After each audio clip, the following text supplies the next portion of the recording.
Boa tarde, gente. Meu nome é Valéria Brandini, eu sou antropóloga, especialista na área de consumo, e hoje nós vamos falar, nesse vídeo preparado para o ENAD, sobre a relação, e em especial a diferença entre consumo e consumismo. Grande parte das pessoas confunde consumo com compra. Mas, na verdade, o consumo existe desde que exista a vida. Vamos pensar, as plantas consomem a luz do sol para fazer fotossíntese, os animais consomem alimentos e nós consumimos desde sempre, né? Porque nós somos seres vivos. Nós consumimos os elementos necessários para a nossa sobrevivência. A diferença é que, como nós somos animais racionais, nós não apenas pensamos, mas nós pensamos sobre o pensamento. Quer dizer, nós raciocinamos, então nós atribuímos todo um universo de valores à forma e à sociedade em que nós vivemos.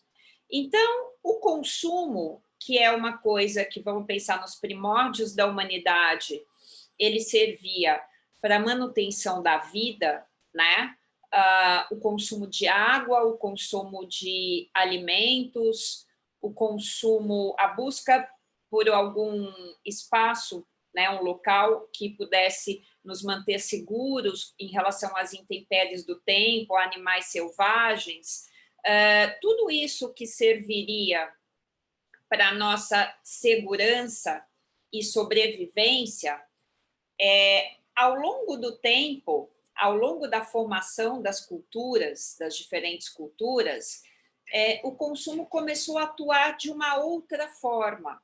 Nós deixamos de consumir apenas para sobreviver e nós começamos a consumir como uma forma de simbolizar as coisas. Uma antropóloga chamada Mary Douglas diz que o ser humano não consegue passar o tempo todo vivendo só na estrutura abstrata, simbólica do pensamento. Então, nós precisamos de marcações materiais e visíveis das coisas. Então, quando nós pensamos, o que seria esse elemento? Uma aliança. É um objeto que é um marcador social que representa que uma pessoa é casada. Tudo bem que hoje nem todo mundo usa aliança, mas durante muito tempo isso foi uma representação.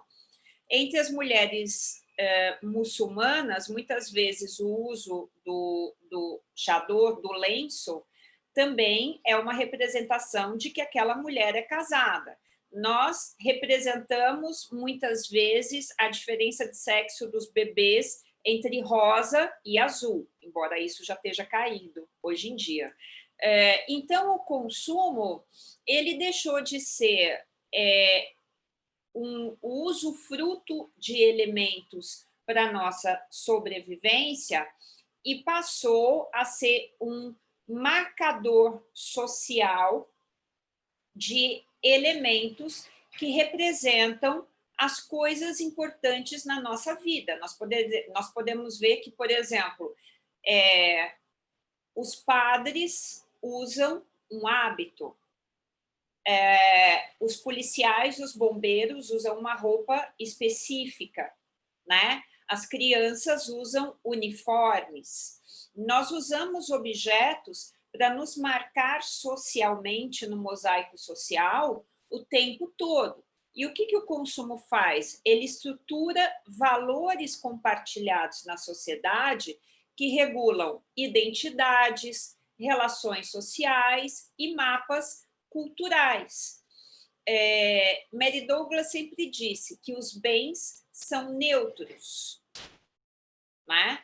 Mas eles carregam significados. Então, os seus usos são sociais. Então, por fim, o consumo ele atua como um marcador social de categorias racionais, categorias de coisas que a gente entende no mundo, né? por meio de bens codificados, né? Personalizados com valores sociais. Então, quando uma pessoa utiliza esse bem, esse objeto, esse produto codificado com esse valor, que tem se atribuído um valor, um signo, ele representa, ele passa a assumir um lugar, uma condição dentro do mosaico social.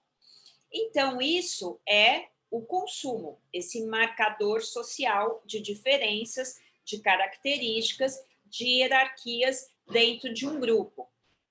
Não é possível nós vivermos sem consumir, né? E o consumismo não é compra, não é apenas compra, não é uma coisa que foi criada com o capitalismo, ele existe desde sempre. Então, o consumo não é uma coisa ruim. Agora, nós temos que entender que um dos problemas que nós temos na nossa sociedade hoje é o consumismo. O consumismo é uma outra coisa.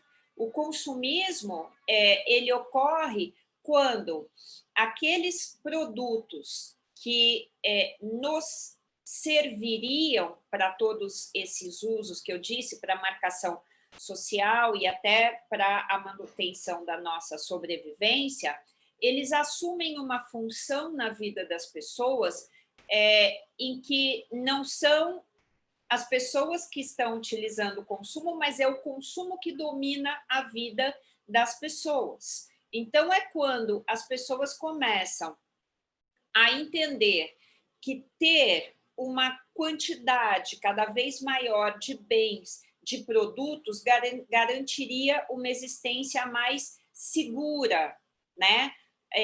Garantiria uma função social da pessoa mais plena. Sendo assim, as pessoas entendem que elas só têm uma representatividade social, elas só são alguém, elas só têm uma identidade se elas consumirem muitos produtos ou se elas consumirem sempre os produtos que estão na moda, se elas consumirem desenfreadamente os produtos. E isso é um problema social, né? O que acaba acontecendo? Como diz o sociólogo Jean Baudrillard, na era antes da Revolução Industrial, os bens, os produtos, nos serviam a funções, certo? O sistema das necessidades humanas, a necessidade de alimentação, de vestuário, de moradia, determinava a fabricação de produtos, de bens. O que acontece depois da Revolução Industrial? A indústria determina o que nós devemos comprar.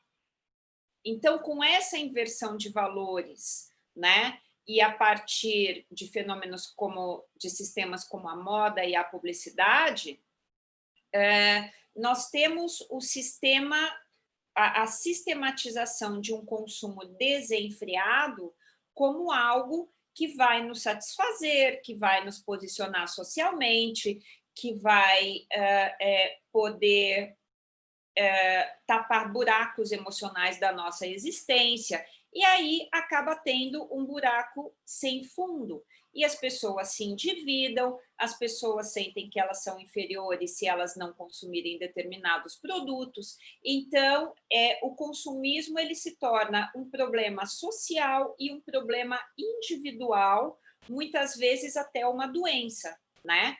Uma doença, uma obsessão, algum tipo de transtorno da ansiedade, certo? Então, é muito importante que nós tenhamos essa noção de diferença entre consumo e consumismo, tanto para não demonizar o consumo injustamente e para nós entendermos que o consumo desenfreado e que também afeta o planeta como um todo, ele deve ser repensado para que ele não se torne essa doença tanto individual quanto social. Então é isso, muito obrigada pela atenção de vocês e até o nosso próximo vídeo do ENAD.